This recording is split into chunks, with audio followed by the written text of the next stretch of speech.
in the book of Job, and I've entitled this series Battleground Job. And that's because the book of Job is a battle account, but not between two physical armies like we see so many times throughout the Bible, but in the war between God and Satan. And it is for the heart of Job. And this is the same type of battle that has happened all through time between God and Satan. The area they fight in is the hearts of man.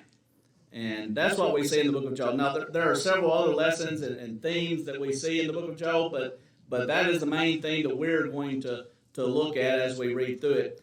Understanding that the suffering that we go through in this life is part of this battle, part of the war between God and Satan. And we pick sides by how we react to bad things that happen to us.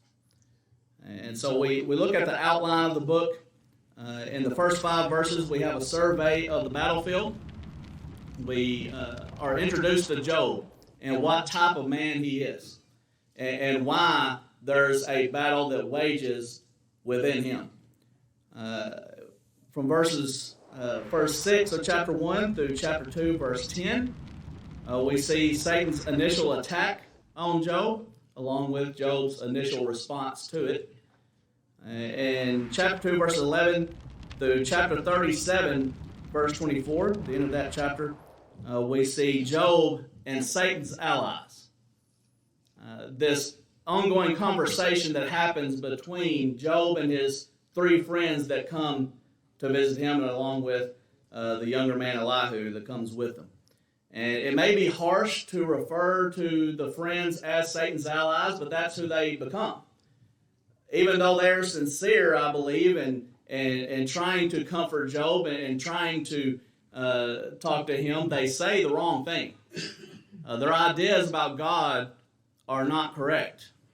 And as such, even though they're sincere, they become the allies of Satan in this battle. And then we have God entering the battle in chapter 38 through 41, this conversation, a one-way conversation that he has with Job, where he asks Job a series of questions to let Job know that God is the all-powerful, all-knowing one, and he ought not be questioned. And then in chapter 42, we see the victory of God in this battle. God retains the heart. He defends the heart of Job, that Satan doesn't take it away from him. All right, and so we see this great battle waged throughout the book, and many lessons can be learned in it. We learn that Satan is a ruthless enemy. What Satan does to Job in an effort to tear him away from God is just an atrocity. He is ruthless. In 1 Peter 5:8, we're told to beware of him because he's like a roaring lion seeking whom he may devour. That is Satan's intention for all of us, to be devoured, to be destroyed. He's ruthless. We also learn that our suffering is part of the war between God and Satan. As just mentioned, we pick a side by how we react to the things that happen to us. That there is a right way and a wrong way to handle adversity and suffering. We learn that God is patient and full of mercy. If someone would turn to James chapter 5 and verse 11. James chapter 5 and verse 11. James refers back to what happens in this book to teach them a lesson about who God is and what we should do in the face of adversity because of that. Pitiful and of tender mercy. That's the description of who God is. Now, Job questioned that through the book when he was suffering. He understood these characteristics of God at the end. But in the midst of all of his suffering, he wondered if God listen to him at all, if God was pitiful at all, because he didn't understand what we're told. See, we get to go behind the scenes in the book of Job and see why Job suffered. And it wasn't God's fault. It wasn't God who brought the suffering on Job. It wasn't God who took his children and destroyed his property and his animals and all. God didn't do that. He allowed Satan to. But Satan did it. Satan's the one who is ruthless and evil and wrathful. But God is good and patient and full of mercy with us. And so we ought to endure the difficulties of life. And then we learn that even the righteous suffer. Job suffered because he was righteous. And so just because we obey God and do what's right and seek to do godly things in this life, suffering still comes. And we see that in many examples in the Bible, but here's just another one. You know, in 1 Corinthians 10, verse 13, we're told that no temptation has taken us, but such as is common to man. And so just as the world suffers through adversity, so do Christians. What happens to us is common to man. But God has made a way of escape for us. Now, there are many other lessons that are learned from the book as we'll go through, especially as we look through the conversations that happen between Job and his friends. There are a lot of little tidbits in there that are very interesting that we'll look at as we go through. But these are the main ones I want to focus on in the course of this study. Before we get into the text, let's recover a little bit of who Job was. Job, of course, was a patriarch. All right, so he lived in a patriarchal age. Many proofs can be given for that. But some place the timing of this book between Noah and Abraham, and that seems to be a good slot to put him in. You know, there's a lot of time, by the way, in Genesis between Noah and Abraham. You know, we finished reading about Noah in chapter 9, and then in chapter 11, beginning of chapter 12, we're introduced to Abraham. But a lot of time happens in between there. But a relatively short amount of time happens between Genesis 12 and Genesis 50. And so that's why it's a fairly safe place to insert Job between Noah and Abraham. He was a real historical figure. This book is not metaphorical. It's an actual event. There's no reason within it to treat it as anything but that. And also, as we just noticed, James in the New Testament refers to him as an actual person, as does Ezekiel, putting him alongside Noah and Daniel in Ezekiel 14, verse 14 and verse 20. All right, let's get into the text.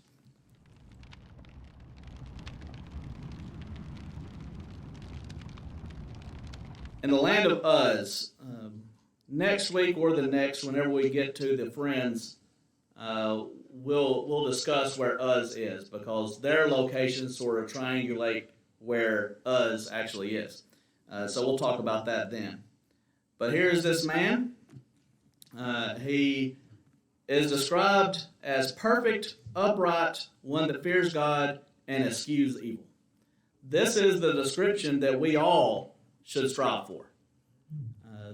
This is in mankind throughout time. Whether you were a patriarch or you lived in the Mosaic age or the Christian age, this description is what describes God's people. And it is perfect or blameless. It doesn't mean that he was sinless. That's not what perfect means generally in the Bible. It means either being complete. Here, the idea of being blameless. That he is forgiven of his sins, that he is always doing what he thinks is right to the best of his ability, and he's upright. All right, so here's a man who can be trusted. He's not crooked. He has integrity about him, and he fears God. The decisions that he makes in life are based on what makes God happy, and staying away from the things that displeases God. And so he eschews or turns away from evil.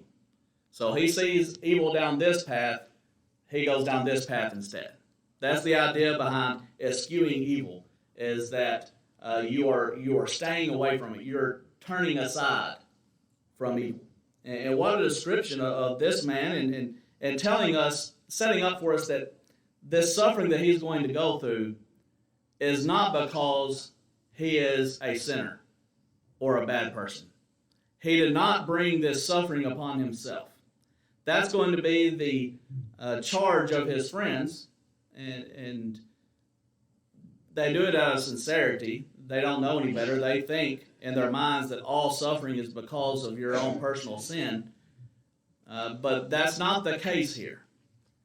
Job was not this incredibly sinful person who's bringing the consequences of his sin upon himself.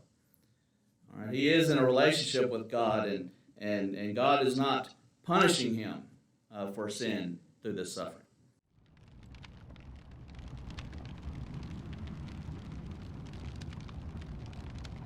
So he is a family man. He has his 7 sons and 3 daughters. And also, he is a wealthy man. He has a great substance. God had blessed him greatly. 7,000 sheep, 3,000 camels, 500 yokes of oxen, 500 she-asses, and a very great household. So all the servants and things within this household. There's just a great amount of wealth with Job from the blessing of God.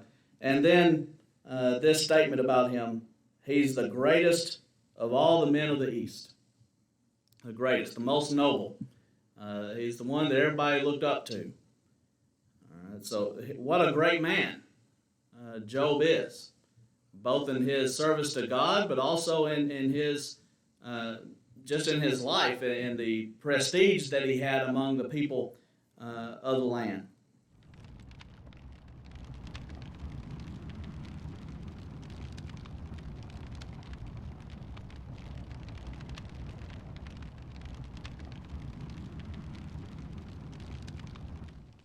So his sons, as their routine was, went and feasted in each other's houses on their day. This is referring to their birthday. So if you wonder how long birthday celebrations have gone on, well, at least back here to the days of Job, they would celebrate the day of their birth, their day. And they would all get together as a family. I guess Job and his wife weren't invited, but the kids all got together and would have this great feast. By the way, happy birthday, Katie. And then we see Job's response to this, which is extremely interesting. So Job knows that his family is getting together, his kids, and on these days he would get up early in the morning and go sacrifice for them. This is one of the keys to understanding that Job was a patriarch. There's no mention of the Levitical priesthood here. This is before the Mosaic priesthood, the Levitical priesthood. And he is able to go and offer sacrifices for his family. And he does that with this reasoning. It may be. So he doesn't know that sin is happening at these parties that they're having. But as a wise man, he knows that a lot of times with parties, with these celebrations, sin is involved. And we see that today, that people think that in order to have a good time, they have to get drunk and have all other kinds of sinful activity within those parties. But Job says, it may be they're having this party, it may be that they sin, it may be that they curse God in their hearts. And so he continually did this, that he would offer these sacrifices on their behalf for their forgiveness. And so we have this man who is a great man, he fears God, and also he is quite the father. So concerned with the spiritual well-being of his kids. He didn't leave the spiritual health of his children to his wife. And far too often, it's the case today that fathers will provide physical things and all that, and that's good. But you're in charge of the spiritual well-being of your children as well. And Job understood that and did the things necessary to bring them up to also fear the Lord like he did. So we have a good grasp of who Job is through these verses. Now we go behind the scenes.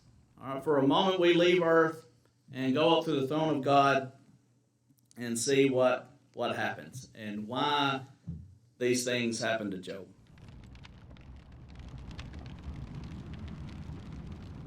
Now, in this exchange, when God and Satan have this conversation, there's a lot of things that we don't really know that strike our curiosity. You know, how is it that Satan is allowed back before the throne of God to have this conversation with him? And we have all sorts of questions about how Satan operates and all that, and we're not told a whole lot about it. And so I don't want us to get focused too much on sort of the side things rather than the main thing, but it is interesting that Satan here comes before the throne of God with the other angels when it refers to when the sons of God came to present themselves before the Lord. Most likely they're referring to his angel servants who also are going to and fro in the earth, fulfilling the providential missions that God gives angelic beings. And so they come back and I guess they're giving an account of the things that they've done in their missions and being given more. And so Satan sneaks his way into this group, it seems, and Lord talks to him. Whence comest thou? Where you been? Where did you come from? Of course, God knows. Another one of those questions that God knows the answer to, but wants to hear it from him. And so Satan answers, I've been going to and fro in the earth, walking up and down in it. And so he has this presence behind the scenes in the earth, tempting mankind. It's one of the times when Satan is loosed. You know, sometimes we read about Satan being bound. That's not his state here in these verses. It's interesting that God is the one who points out Job to Satan. And so Satan has a lot of hearts in the world. He always has, ever since he tempted Adam and Eve to sin. Satan has won many battles for the individual hearts of man. But here is one shining example that God mentions to Satan, where Satan doesn't seem to have a single hold on Job. He is described here, a perfect, upright man that fears God and eschews evil. And so Satan has nothing on Job. And God mentions that to him, and of course next we get Satan's response. Does Job fear God for nothing? The charge that Satan is making of God here is that God has bought off Job. That of course Job is going to serve God because God has blessed him with all this wealth, perfect little family, nothing bad happens to Job, and so as long as that status quo is kept, Job will continue to serve God, and that his faith in God is nothing deeper than that. It's just a prosperity gospel type of faith. It's sad that is the type of faith that is so sought after in the world, that have faith in God and you'll have all these blessings and everything will be great, and that ends up not being true in the sense that they mean it, and bad things happen and people's faith wilt because it's only based on physical or emotional prosperity. And so that's what Satan says about Job. It's a very shallow faith. It's based on his good here in this life. There's no depth of trust in God when bad things happen. All right, and so he makes this charge on Job here in verse 11. You put forth your hand now and touch or take away all that he hath.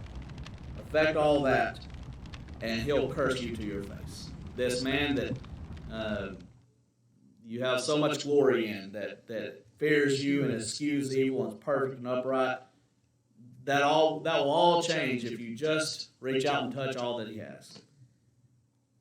So verse 12, the Lord said unto Satan, behold, all that he hath is in thy power. Only upon himself put not forth thine hand. So Satan went forth from the presence of the Lord, and he's going to do just that. The Lord allows Satan this authority to take away what Job had.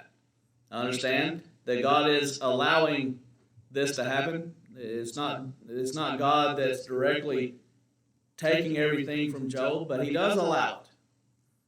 And there's a purpose behind this allowance. Again, this is part of a greater battle than just what is good for Job in this very short-term little window. But for Job long-term and for this war between God and Satan. And what's best for us. If God had never allowed Satan to affect Job in this way, we would be robbed of the great example that we have in Job to endure the bad things that happen to us. And so we have this great lesson because God did allow this. But the ruthlessness with which Satan attacked Job tells us a lot about him.